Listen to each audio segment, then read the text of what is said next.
Marang araw po sa lahat mga katigma, luto po ng spicy homey noodles. Kasi gipit pa tayo mga katigbal. Ito muna ang iulamin natin. Kung bakit ito mga katigbal, spicy beef noodles. Kumukulo na siya mga katigbal, kumukulo. Para lalong sumastansya mga katigbal, lagyan natin ng malunggay. Gayo. Para lalong masustansya yung homey beef noodles. At syempre masarap din.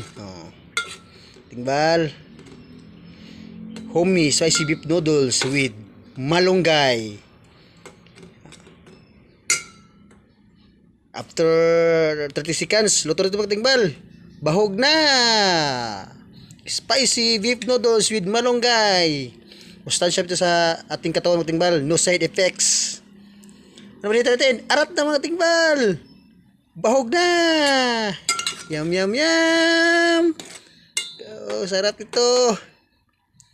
Thank you for watching! At followers ko at friends ko out there. More on it, bless. Bye!